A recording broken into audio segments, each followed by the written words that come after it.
नमस्कार दोस्तों, स्वागत है आपका हमारे चैनल पर। आज हम बात करने वाले हैं एक ऐसी स्टोरी की जो बाहर से तो चमकदार लगती है लेकिन अंदर से सड़ी गली है।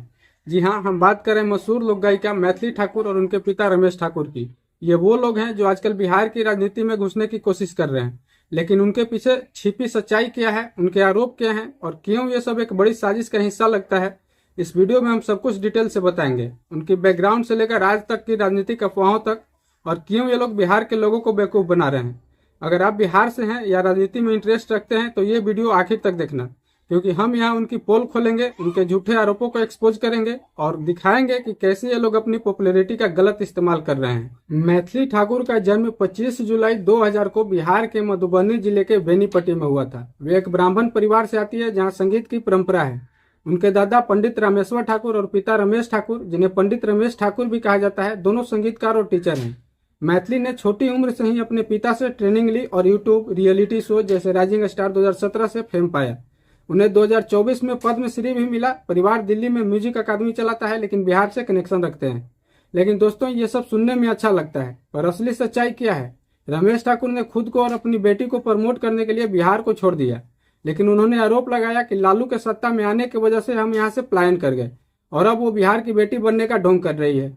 मैथिली की पॉपुलैरिटी यूट्यूब पर भजन और लोकगीतों से आई, लेकिन क्या आप जानते हैं कि उनके पिता रमेश ठाकुर को मैथिल समाज में कई लोग धूर्त और व्यावसायिक मानते हैं।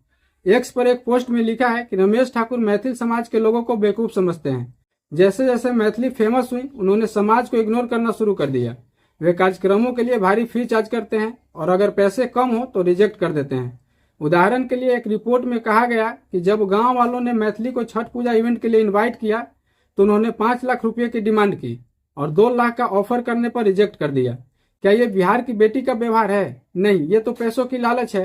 क्रिटिक्स कहते हैं कि रमेश ठाकुर अपने बेटी को 6 साल की उम्र में दिल्ली शिफ्ट किया ताकि वो सिंगर बन सके और 10 साल की उम्र में जागरण में गवाकर पैसे कमाने लगे। फिर मुंबई जाकर लिटिल चैंप्स, इंडियन आइडल जैसे शोज में ट्राई किया। ये सब दिखाता है कि परिवार हमेशा से कमर्शियल रहा है, समाज सेवा का नामो निशान नहीं है। मैथिली आजकल बिहार की स्टेट आइकन है वोटर अवेयरनेस के लिए, लेकिन क्या ये सिर्फ पॉलिटिकल एंट्री का बहाना है? हम लोग आगे देखेंगे कि कैसे ये सब एक बड़ी साजिश है। ये परिवार दिल्ली के द्वारका में बस गया जहां रमेश ने म्यूजिक स्कूल खोला, लेकिन बिहार के बाढ़ पीड़ितों या आपदाओं में कभी 1 रुपया डोनेट नहीं किया, जबकि अन्य आर्टिस्ट जैसे खेसारी लाल यादव या पवन सिंह ने सैकड़ों लोगों की मदद की। रमेश ठाकुर तो सिर्फ अपनी कमाई और स्टेज पर फोकस करते हैं, समाज से कोई सरोकार नहीं है। एक एक्स पोस्ट में कहा गया कि वे मैथिल आर्टिस्ट को प्रमोट नहीं करते, अपना चैनल सिर्फ फैमिली के लिए यूज करते हैं। यह है असली चेहरा। बाहर से संगीत के नाम पर, अंदर से पैसे और पावर की भूख आज भी है। हम ऐसा क्यों बोल रहे हैं वो आपको आगे बताएंगे। अब आते हैं मुख्य मुद्दे पर। 2025 के अक्टूबर में बिहार चुनाव से पहले रमेश ठाकुर ने एक वीडियो इंटरव्यू में आरोप लगाया कि परिवार को लालू प्रसाद यादव के सत्ता में आने के बाद जाति हिंसा की वजह से बिहार से दिल्ली पलायन करना पड़ा। उन्होंने कहा, हम बिहार से पलायन करने वाले पहले बैच के लोग हैं। एक वजह वहां जाति उन्माद फैलना है। 1995 में चला गया और 30 साल से बिहार से बाहर हूं। सब ठीक था, लेकिन लालू यादव सत्ता में आए तो परेशानियां शुरू हो गई।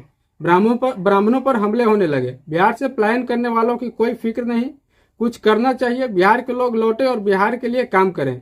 एनडीए सरकार से चीजें सुधरी।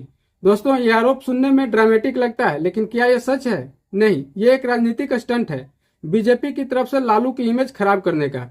मैथिली ने खुद कहा कि केवल पिता पहले गए, परिवार बाद में। लेकिन अगर हालात इतने खराब थे तो परिवार को पीछे क्यों छोड़ा? क्या उनको परिवार से प्यार नहीं था? ये लॉजिक नहीं बनता। आरजेडी समर्थक इसे बीजेपी का प्रोपेगेंडा कहते हैं। और क्यों अब ये आरोप? क्योंकि मैथिली बीजेपी से टिकट की अफवाहों में है। अक्टूबर 2025 को मैथिली ने बीजेपी लीडर से मीटिंग की, जैसे डिप्टी सीएम सम्राट चौधरी। ये सब चुनावी गेम है। क्रिटिक्स कहते हैं कि रमेश ठाकुर अपराधी को चुन सकते हैं तो गायिका को क्यों नहीं, लेकिन बेनीपट्टी के वोटर्स को अपराधी कहना उनकी बेइज्जती है।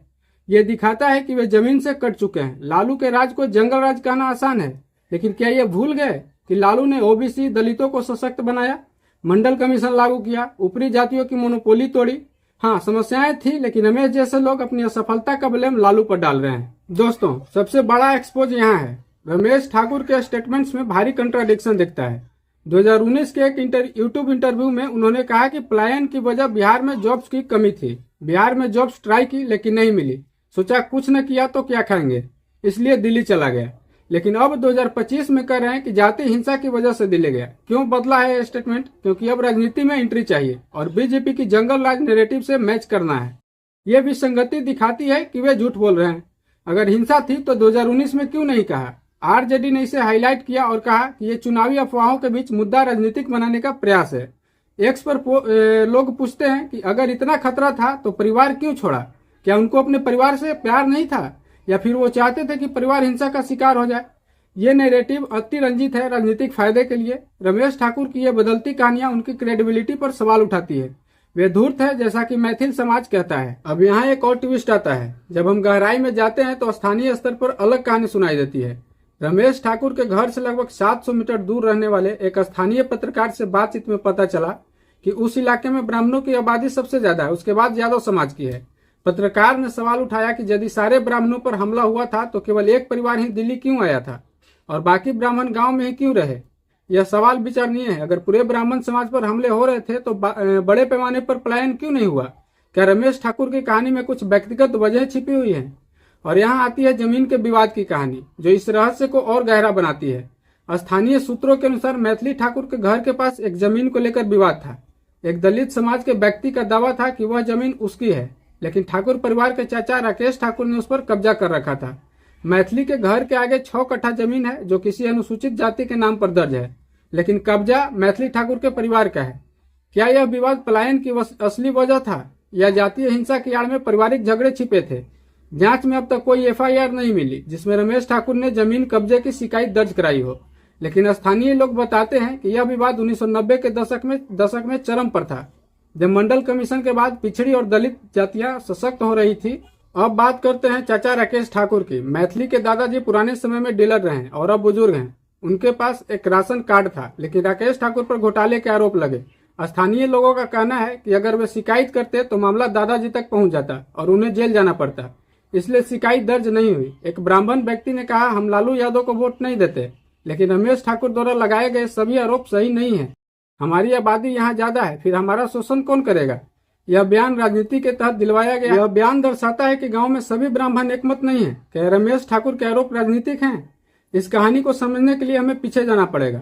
1980 के दशक में मैथिली ठाकुर के वंश में महावीर ठाकुर थे, जो विनोबा भावे आंदोलन से प्रभावित थे, लेकिन स्थानीय स्तर पर उनका प्रभुत्व इतना था कि कोई पिछड़ा समाज चू तक नहीं कर सकता था। उस जमाने में साइकिल होना इज्जतदार खानदान का प्रतीक था। एक यादव जी नया कुर्ता पहनकर अपने ससुराल जा रहे थे तो उन्हें बुलाकर उनके ऊपर कीचड़ डाल दिया गया और कहा गया कि अब जाओ। कहते हैं कि मिथिला ब्राह्मणों का कहर इतना था कि पानी पीना तक नसीब नहीं होता था। समाज शोषण पर आधारित था और सरकारी नियम कानून कुछ नहीं चलते थे। मिथिला क्षेत्र में राजपूत या भूमिहार नहीं बल्कि ब्राह्मणों का वर्चस्व था। 1990 तक उन्होंने खूब तांडव किया, लेकिन लालू यादव की सरकार बनने के बाद मंडल कमंडल की लड़ाई शुरू हुई। पासवान और यादवों ने सवर्णों के खिलाफ बिगुल फूंका। वजह था मंडल आयोग का लागू होना, जिस पर सवर्णों ने लालू और रामविलास पासवान पर हमला किया। उस वक्त लालू और रामविलास किसी फिल्मी अभिनेता से कम नहीं थे। दोस्तों, सोशल मीडिया पर मैथिली और रमेश की काफी क्रिटिसिज्म है। एक एक्स यूजर ने कहा कि विरोध मैथिली का नहीं रमेश ठाकुर का है। उनकी अव्यवहारिक रुख और व्यावसायिक प्रवृत्ति की वजह से वे समाज से कटे हैं, कार्यक्रमों में सिर्फ पैसे देखते हैं। एक पोस्ट में कहा गया कि मैथिली बिहार की बेटी कहती है, लेकिन सेवा ऐसे शुरू नहीं होती। छठ पूजा के लिए 5 लाख मांगे। दूसरा पोस्ट कहता है, रमेश ठाकुर मैथिल समाज को बेवकूफ समझते हैं, प्रसिद्धि मिलते ही इग्नोर करने लगे। वे दुर्गा पूजा सरस्वती पूजा में इनवाइट करने पर कहते हैं कि खाली नहीं है या 10 लाख रुपये ट्रांसफर करो। मैथिली की पॉपुलरिटी से बीजेपी को वोट नहीं मिलेगा क्योंकि उनका सोशल वैल्यू 0 है। वे बाढ़ में मदद नहीं की जबकि अन्य आर्टिस्ट ने की। एक दूसरे यूजर लिखते हैं कि रमेश ठाकुर सत्ता से म्यूजिक स्कूल के लिए जमीन चाहते हैं, सब अपने लिए। मैथिली को लेकर कहा कि वे अपराधी को चुन सकते हैं तो गायिका को क्यों नहीं, लेकिन ये वोटर्स की बेइज्जती है। ये सब दिखाता है कि पब्लिक उन्हें अवसरवादी मानती है, न कि असली सर्वेंट ऑफ बिहार। 2025 चुनाव में मैथिली की एंट्री की अफवाहें जोरों पर हैं। वे बेनीपट्टी या दरभंगा से बीजेपी टिकट पर चुनाव लड़ सकती हैं। उन्होंने कहा कि अगले 5 साल बिहार के लिए क्रूशियल है और बदलाव चाहती हैं। लेकिन ये क्यों? क्योंकि बीजेपी अपील ब्रॉडन करना चाहती है, खासकर मिथिला रीजन में। मैथिली ने बीजेपी लीडर से मीटिंग की, नीतीश कुमार को सीएम सपोर्ट किया, लेकिन क्रिटिक्स कहते हैं कि यह ग्लैमरस ट्विस्ट है चुनाव में, जैसे अक्षरा सिंह की मीटिंग गिरिराज सिंह से हुई। मैथिली की एंट्री बीजेपी की स्ट्रेटजी है, लेकिन उनका पास्ट कमर्शियल है। वे समाज सेवा नहीं करती हैं, पर्सनल गेन चाहते हैं। रमेश ठाकुर का आरोप लालू की लीगेसी पर अटैक है, लेकिन वो भी फेक है। तेजस्वी यादव ने एनडीए की हार की भविष्यवाणी की है। ये परिवार बीजेपी का प्यादा बन रहा है। मैथिली कहती हैं गांव लौटना चाहती हैं, लेकिन ये क्या, वे तो दिल्ली में सेटल हैं। बिहार सिर्फ वोट्स के लिए आ रही हैं, कोई सोशल इशू पर इन्वॉल्वमेंट नहीं। रमेश ठाकुर ने मैथिल समाज को इग्नोर किया। वे कलाकारों को प्रमोट नहीं करते, सिर्फ फैमिली के लिए सोचते हैं कि बिहार के युवा और माइग्रेंट्स की बात करते हैं, लेकिन खुद माइग्रेटेड क्यों हैं? जॉब्स की कमी से, न कि हिंसा से। लालू का राज क्रिटिसाइज होता है, लेकिन उन्होंने सोशल जस्टिस दिया, ओबीसी को पावर दिया, मंडल कमीशन लागू किया। जंगल राज नैरेटिव बीजेपी का है, लेकिन लालू ने बैकवर्ड को वॉइस दी। रमेश जैसे ऊपरी कास्ट वाले इसे पचा नहीं पाए। दोस्तों, मैथिली और रमेश ठाकुर की सच्चाई ये है, झूठे आरोप, विसंगतियां, कमर्शियल माइंडसेट, वे बिहार के लिए नहीं खुद के लिए जीते हैं। वीडियो अगर आपको अच्छी लगी हो तो वीडियो को लाइक कर दीजिएगा, शेयर कर दीजिएगा और चैनल को सब्सक्राइब कर लीजिएगा।